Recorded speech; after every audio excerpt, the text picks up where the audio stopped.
Кога сме веќе кај книгите, и јас имам гостинка токму за оваа тема, која што има една прекрасна збирка поезија донесена овдека, но вака како што се зборувавме сега, излегуваат и интересни романи во продолжение, па затоа ајде ќе зборуваме со Кристина Краличин, која што е моја денешна гостинка. Кристина, добре дојде во Канал 5. Благодарам, добро ве најдов. Како си кажеме? Одлично. Пред камерите, утрински. пред рефлекторите. Кристина, иако има работено пред многу години исто како новинар, Новинар, да. вака ова ти е Во познат. утринска емисија и тоа. Значи, ова ти е се познато. Комплетно познато и добро е што се враќам на старото чувство.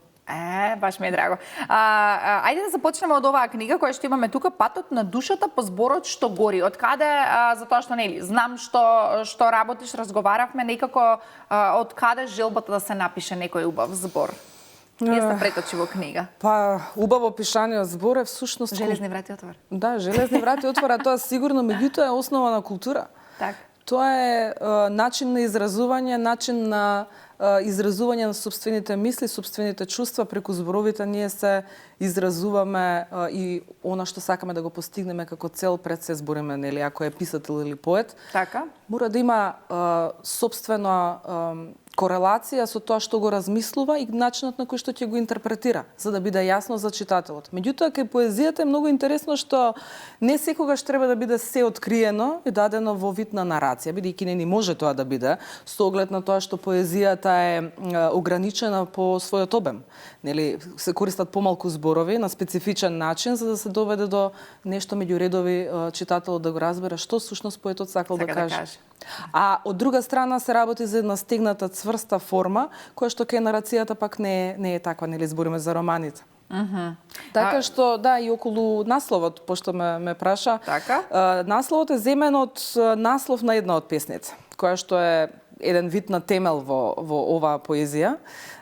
Така одлучивме со уредничката на издавачката Куќа Чудна шума да земеме дел од насловот на песната и да го ставиме како наслов на книгата, кој што ќе заинтригира кај читателите што сака писателот да каже.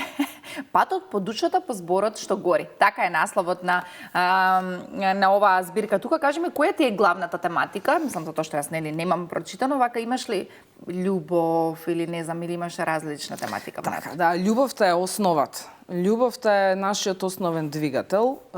Нашето постоење едноставно се темели на љубов. И претходно имам кажано, љубов кон се и кон секого. Значи, буквално кон се што постои.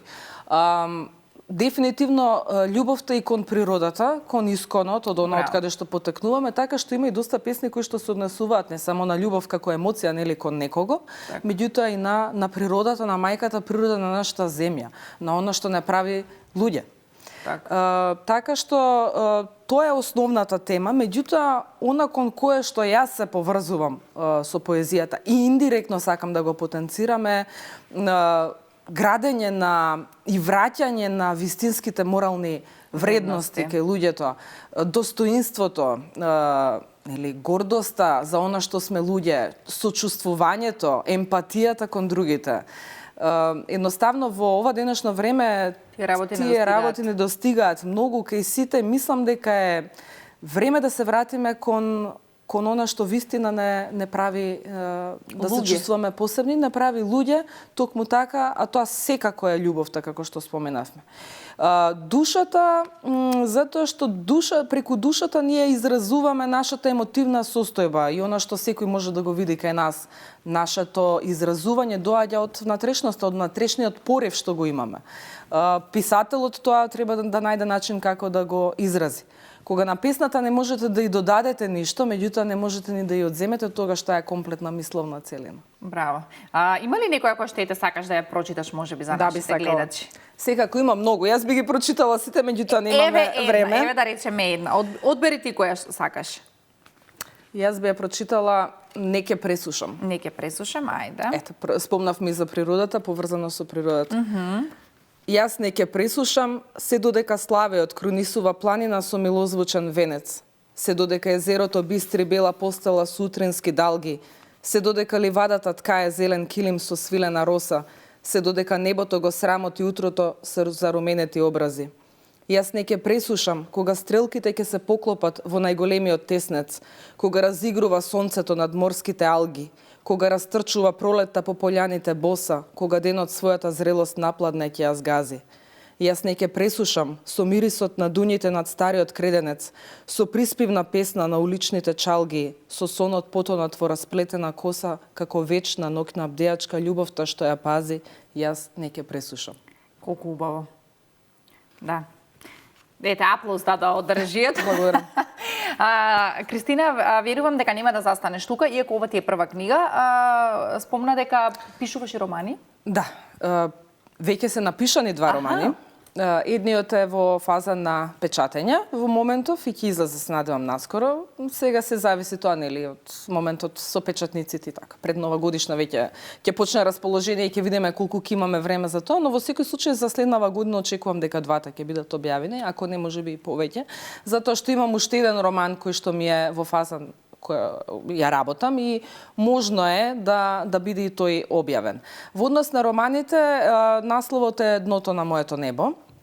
Овој првиот роман кој што се спрема во печат, а другиот е Денот пред да се стемни. Мислам дека и тие наслови се вака интересни. Дното на моето небо е нарација во прво лице на една женска млада особа која што се судира со предизвици да надмине проблеми во љубовниот живот и на работното место.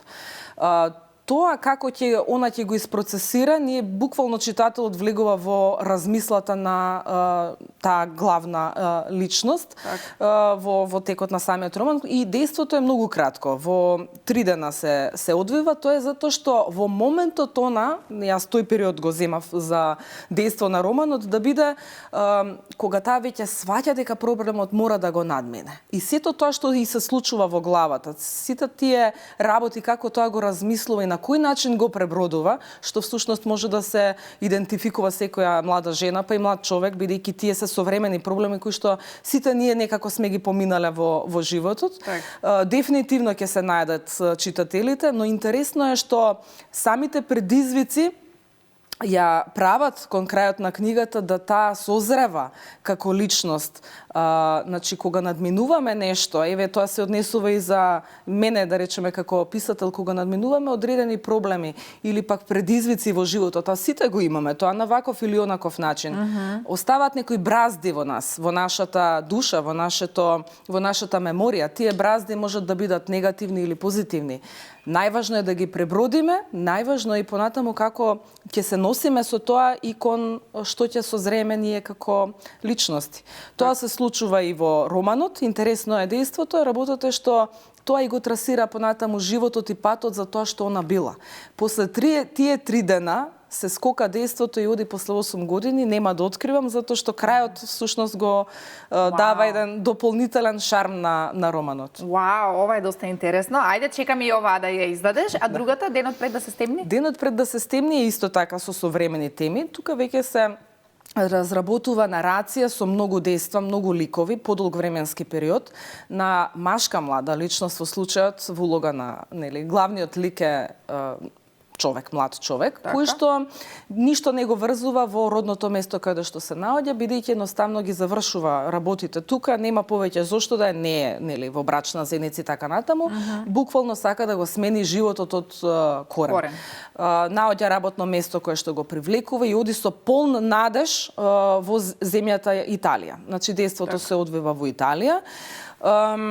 И всушност таму уште нели како што секогаш бива и во животот, ние не можеме да знаеме се што ќе не очекува и во која ситуација можеме да се најдеме, така и главниот лик уште вечерта кога доаѓа му се случуваат турбулентни настани што апсолутно не ги очекува и не може ни да ги предвиди. И сето тоа го носи во некоја нова насока. Започнува на работното место со таков елан, нели се она наеднаш се случува на работното место мобинг. Значи ова е современа тема што сега пак ја имаат за жал, нели, е присутна и воедно и во дискусиите и во дебатите и како да се надмине. тој мобинг дефинитивно го изместува. Каде го наоѓа вентилот? Го наоѓа вентилот во сурфање како спорт. Што и ке нас како тема воопшто не е заспа, бидејќи ние и не излегуваме нели на море. Не имаме баш таква прилика да сурфаме на бранови, но во секој случај многу истражував на тоа поле, дури директно стапив во контакт со италијански сурфери кои што и реално тоа им е главно занимање во животот, па можев да научам многу повеќе за самиот спорт и суштината во тоа. Значи он буквално својата емотивна страна наоѓа оддишка во тој спорт и всушност таму пронаоѓа и нешто сосема друго и тука кај него се случуваат некои психолошки поместувања. Во секој случај и романите како и поезијата гледам да имаат позитивна страна, затоа што доста е во ова време да слушаме за негативни моменти и секако дека ги има, тоа е неминовно. Ние не можеме да ја измениме па ниту глобалната сцена во моментов што се случува, нели, со војните и пандемијата и така натаму. Меѓутоа, доволно е да ја гледаме позитивната. Значи, полниот дел од чашата, нели, пола празна, пола полна. И ние да го гледаме полниот. Да го гледаме полниот. Така, Кристина, очекувам да не побараш повторно да направите промоција секако за овие два романи, па повторно ќе се видиме како овде во студиото да не бидеш повторно гостин. Јас се надевам, а секако ќе бидете и повикани на промоцијата, чекаме повик. Ти благодарам многу за гостувањето. Благодарам и јас многу.